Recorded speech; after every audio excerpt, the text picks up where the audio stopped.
फिल्मी दुनिया वाले कहते हैं कि छोड़ेंगे न हम तेरा साथ साथी मरते दम तक।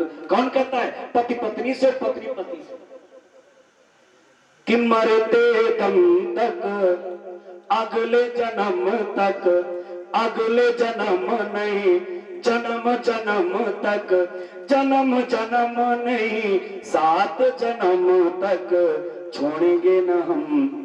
ये हमारे सनातन धर्म की परंपरा है। हमारे यहाँ 7 जन्म तक साथ निभाने का बात। तलाक एक जन्म में कैसे हो जाए?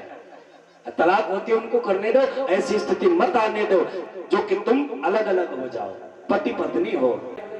या तो लौट के आए तब मना लेना, हमसे अकेले नहीं रह जाएगा। अच्छा ठीक, लौट के आएगा तो मना लेंगे। भगवान ने विचार किया, एक बाण खाली चला गया, अब क्या करें? दूसरा बाण छोड़ा। मैया तुझे पता है आजकल हमारे दाऊ भैया बड़े ताकतवर हो गए। अब दोनों माताएं आ गई, अरे लाला बताओ कितने ताकतवर हो गए? बोले बहुत ताकतवर। कितने? बोले इतने ताकतवर हो गए कि कल जंगल में इन्होंने गधा मार डाला। दाऊ भैया ने कहा कन्हैया वो गधा नहीं था, तुझे पता वो धेनु का सुर था। कन्हैया ने कहा जिसे तुमने मारा वो पक्का गधा था, तुम गधे मार सकते हो। दाऊ भैया ने कहा कन्हैया तू छोटे में बहुत बड़ी बात करता है, जा तेरे साथ में गाय चराने नहीं जाऊंगा। भगवान ने कहा हम तो यही चाहते थे तुम न जाओ। अकेले ग्वाल वालों को लिया, जाकर के काली कुंड के किनारे पहुंचे।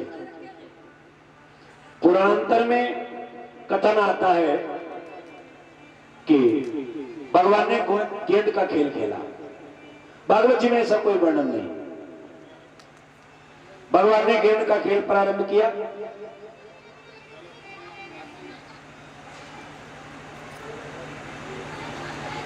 गेंद का खेल प्रारंभ किया भगवान ने, तो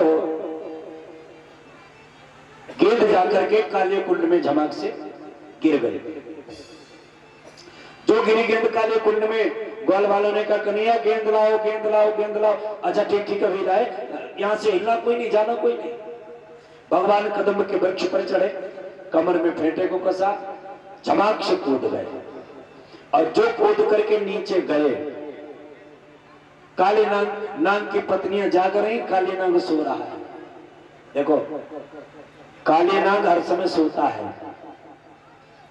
एक व्यक्ति रामचरितमानस में हर समय सोता है और एक व्यक्ति भागवत जी में हर समय सोता है। और जब तक ये सोते रहे तब तक इनकी भलाई रही, और जिस दिन जाग गए उसी दिन इनका पत्ता साफ हो गया।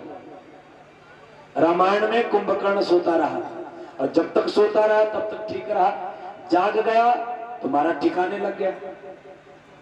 काले नाग भी सोता रहा तब तक ठीक रहा, जो जागा सो रमण द्वीप जाना पड़ा।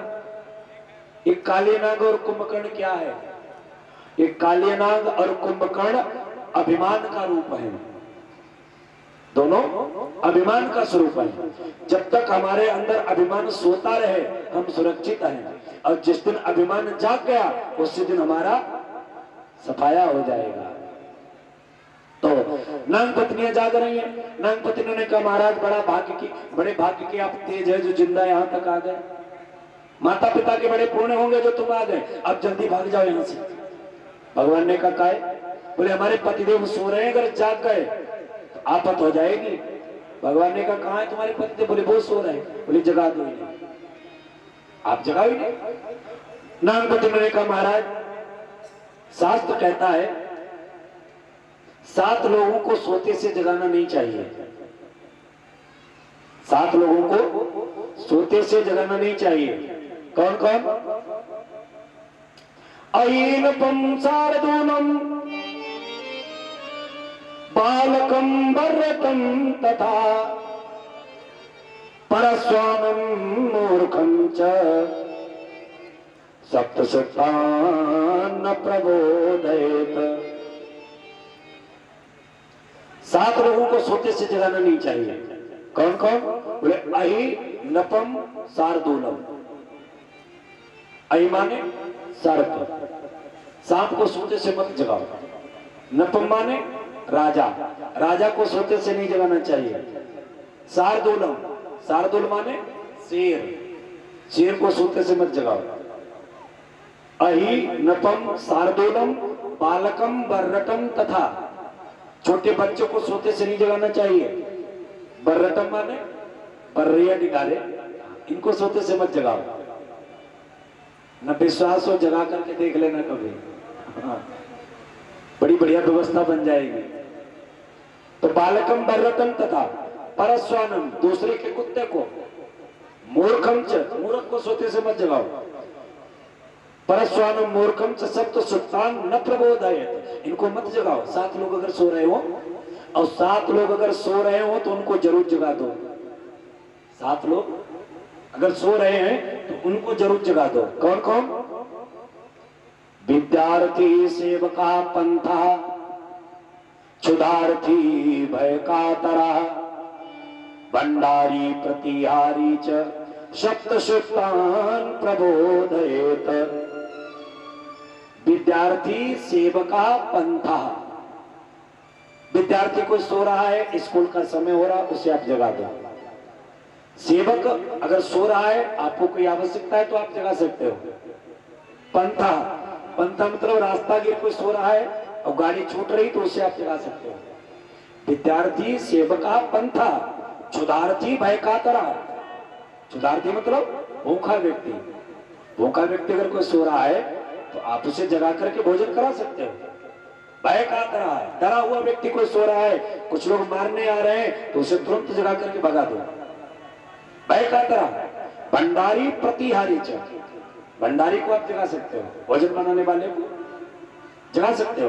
प्रतिहारी मतलब पहरेदार को। ये 7 लोग अगर सो रहे हैं तो इनको आप जगा सकते हो, आपको पुण्य मिलेगा, और उनको कभी मत जगाओ। नान पति ने कहा महाराज, एक तो हमारे पतिदेव सर्प है, सर्प को सोते से नहीं जगाना चाहिए। दूसरे, सोते हुए पति को भी नहीं जगाना चाहिए। माताओं से निवेदन है, अपने सोते हुए पति को मत जगाओ। माताएं सोच रही हुई कैसे कचर कचर लगे गद्दी पर, देखो कहती हुई मन में, घर में कोई समस्या हो जाए, कोई प्रॉब्लम हो जाए, आप तो कहते हो जगाओ।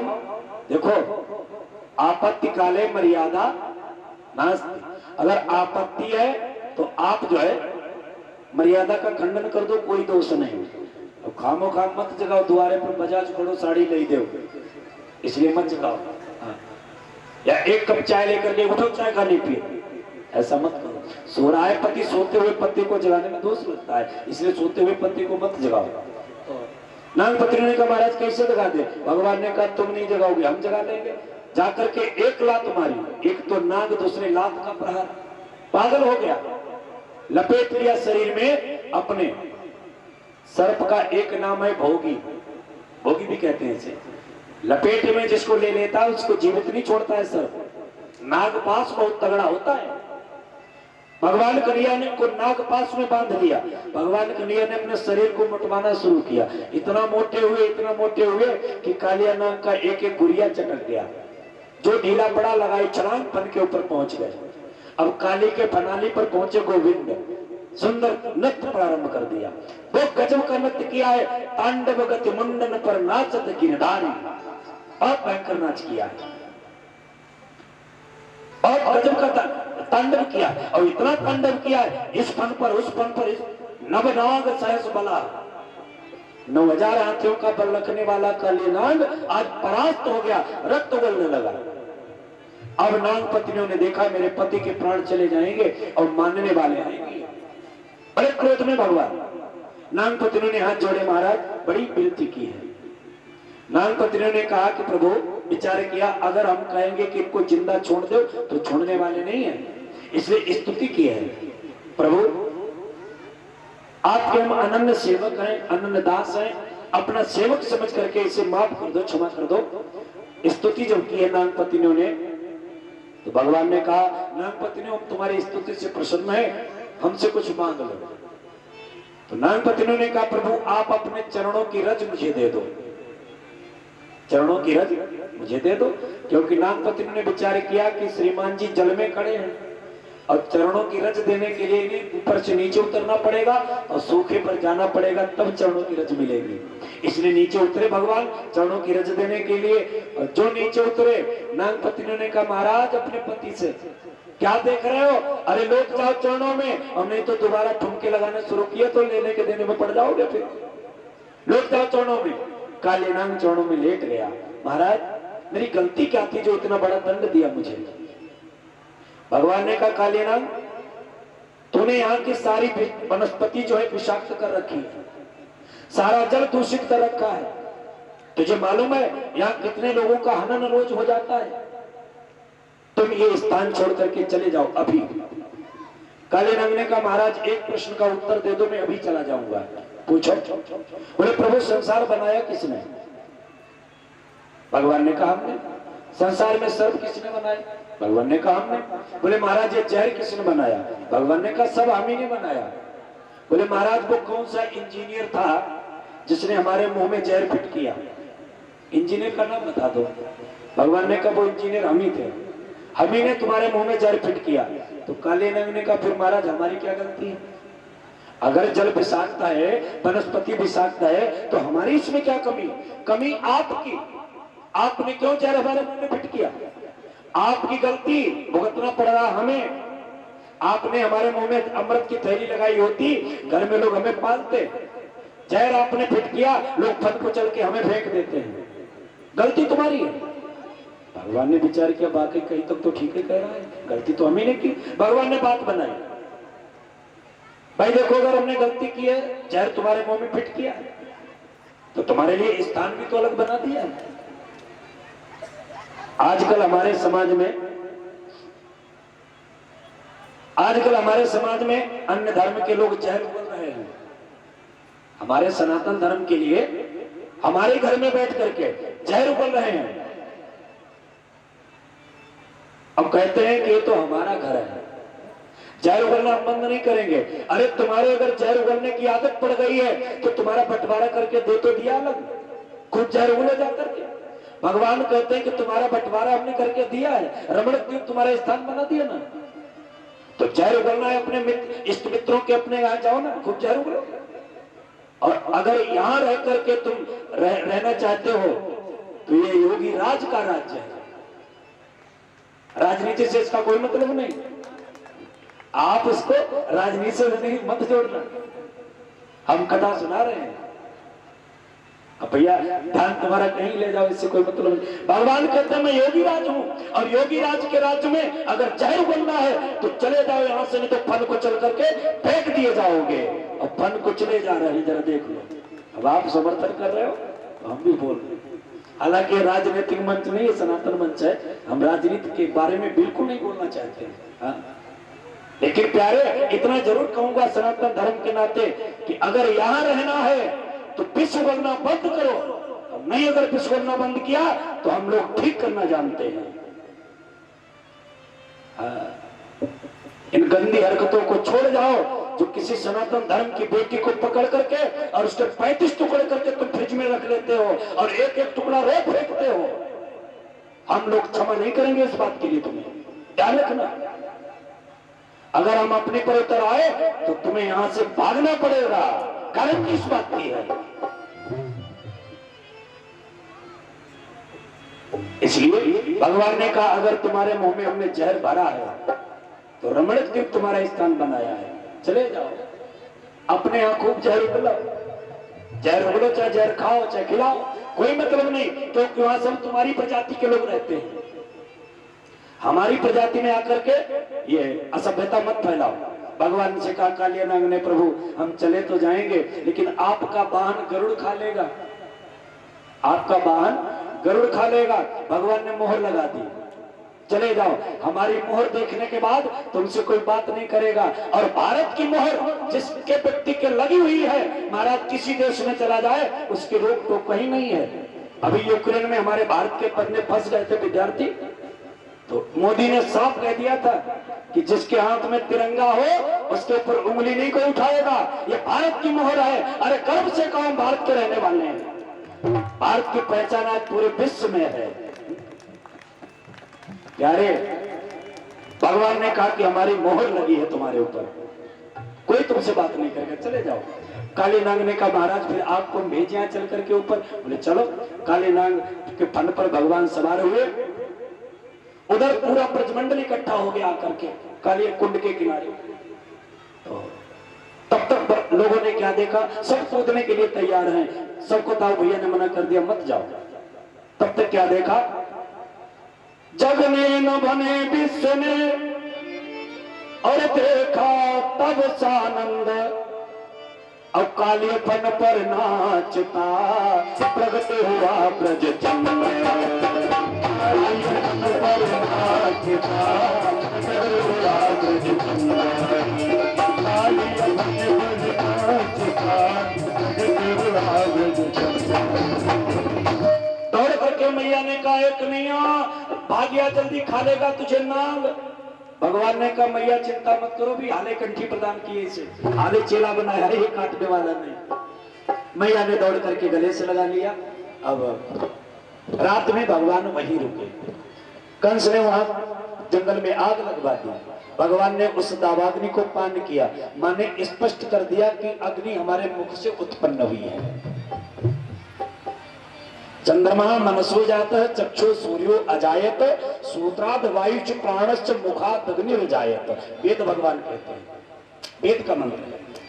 चंद्रमा मनसो जाता, भगवान के मन के द्वारा चंद्रमा की उत्पत्ति हुई। चक्षु सूर्यो अजायत, आंखों के द्वारा सूर्य की उत्पत्ति है। सूत्राद वायुश्च, कानों के द्वारा वायु की उत्पत्ति हुई। मुखात अग्निर्जायत, मुख के द्वारा अग्नि की उत्पत्ति हुई। तो भगवान ने स्पष्ट करके दिखा दिया। प्रातः काल भगवान घर आए। अब जो ब्रज की स्त्रियां भगवान से विद्रोह करती थी, जो युवतियां भगवान से प्रेम करती थी, उन युवतियों ने जाकर के यमुना जी में नग्न स्नान प्रारंभ किया। कात्यायनी देवी की मूर्ति बनाती है बालू के द्वारा, और कात्यायनी देवी से कहती है कात्यायनी महामाये महायोगिन्यधीश्वरी नंद गोपसुतम देवीं पतिं मे कुरुते नमः। ऐ कात्यायनी मैया, नंद का पुत्र कृष्ण हमारा पति बन जाए। हेमंते प्रथमे मासी नंद ब्रज कुमारी का चेरुर अवेशम मंजा नाम कात्यायनी अर्चन व्रतम। कात्यायनी मैया का व्रत किया है गोपिकाओं ने नग्न स्नान करके। भगवान ने उस प्रथा को शांत करने के लिए जाकर के गोपिकाओं का चीर चुराया। चीर चुराने का मतलब इस लीला का संबंध है आध्यात्मिक। गोपिकाओं के नेत्रों पर जो माया का चीर पड़ा हुआ है, गोपी और कोई नहीं, हम ही आप गोपी हैं। और जिस जीव के ऊपर माया का पर्दा पड़ गया है और भगवान जिस पर प्रसन्न हो जाते हैं, उसी की माया का पर्दा हटा देते हैं। जिस पर खुश होते हैं, सोई जानी जही देव जनाई और जानत तुम्हें हुई जाई, उसी का पर्दा हटाते हैं जिस पर रीझ जाते हैं प्रभु। और रीझते कैसे हैं? बोले न जाने कौन से गुण पर दयानिधि, पता नहीं वो गुण कौन सा है।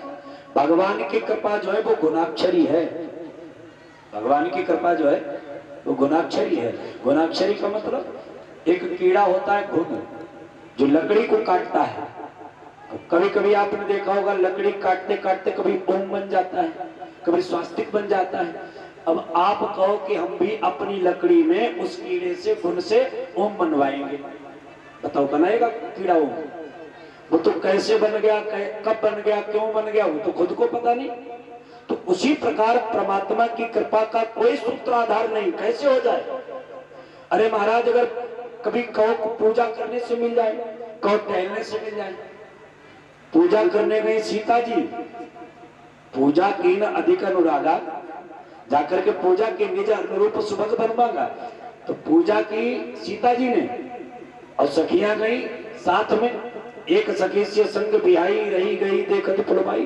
तो भगवान ने दर्शन पहले किसे दिए? सखी को दिए। तो कोई जरूरी नहीं पूजा करने से मिल जाए कि महाराज घूमने से मिल जाए। कोई जरूरी नहीं कि महाराज घर में मिले या वन में मिले। विश्वामित्र ने पूरा जीवन वन में बिता दिया और राम जी मिले कहा? बोले दशरथ के आंगन में।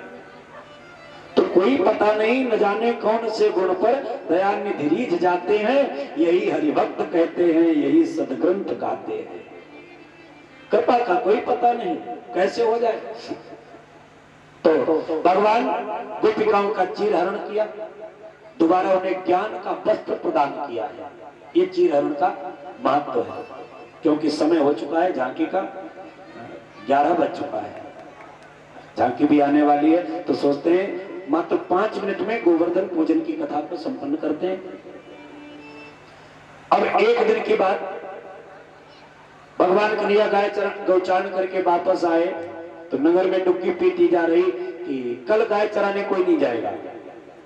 बाबा के पास पहुंचे भगवान, बाबा कल हम गाय चराने क्यों नहीं जाएंगे? बाबा नंद ने कहा लाला कल इंद्र का पूजन है, इंद्र का पूजन है। बाबा हम इंद्र का पूजन क्यों करते हैं? बाबा ने बताया परजन्यो भगवान इंद्रो मेघा तस्यात्म मूर्तया ते विवर्षन्त जीवानां प्रीणनम जीवनम पया।